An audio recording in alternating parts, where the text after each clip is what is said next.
शेतकऱ्यांच्या कर्जमाफीसाठी सरपंचाचे रक्ताने निवेदन 8 दिवसात निर्णय न झाल्यास तीव्र आंदोलनाचा इशारा। संग्रामपूर तालुक्यातील पिंपरी काथरगाव गट ग्रामपंचायतीच्या वतीने तसेच तालुक्यातील शेतकऱ्यांच्या समर्थनार्थ लोकनियुक्त आदर्श सरपंच सौ सुवर्णा गणेश टापरे यांनी स्वतःचे रक्त काढून तहसीलदारांमार्फत महाराष्ट्राचे मुख्यमंत्री देवेंद्र फडणवीस यांच्या नावाने निवेदन सादर केले।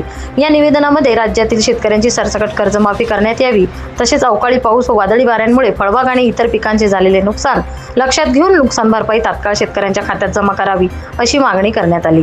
यावेळी काँग्रेसचे ज्येष्ठ नेते तेजराव भाऊ मारोळे, संतोष भाऊ राजनकर, महाराष्ट्र प्रदेश युवक काँग्रेसचे सचिव गणेश टापरे, ग्रामपंचायत सदस्य प्रियाताई गोल्हार, महिला काँग्रेस अध्यक्ष वैशालीताई खिरोडकर, अभयसिंग मारोळे, विलासभाऊ कंकाळ, ज्योतिताई कंकाळ, जयश्रीताई कंकाळ, पुष्पाताई कंकाळ, गणेश मानखैर, बबलूभाऊ मानखैर, जगन्नाथ बावस्कर, प्रमोद गडे, नागेश खराटे, संदीप खराटे, विजय माळोकर, अशोक हातेकर, सुधाकर डाकोडे, मंगेश सोळंके, आकाश बोरसे, अनंता खराटे, अविनाश बावस्कर, राजेश बाजोळे, योगेश बाजोळे, परमाळे, रोशन भोंगळे, चेतन टापरे, उमेश चव्हाण, सुयोग मेतकर, यश भोंगळे तसेच तालुक्यातील व गावातील असंख्य शेतकरी उपस्थित होते।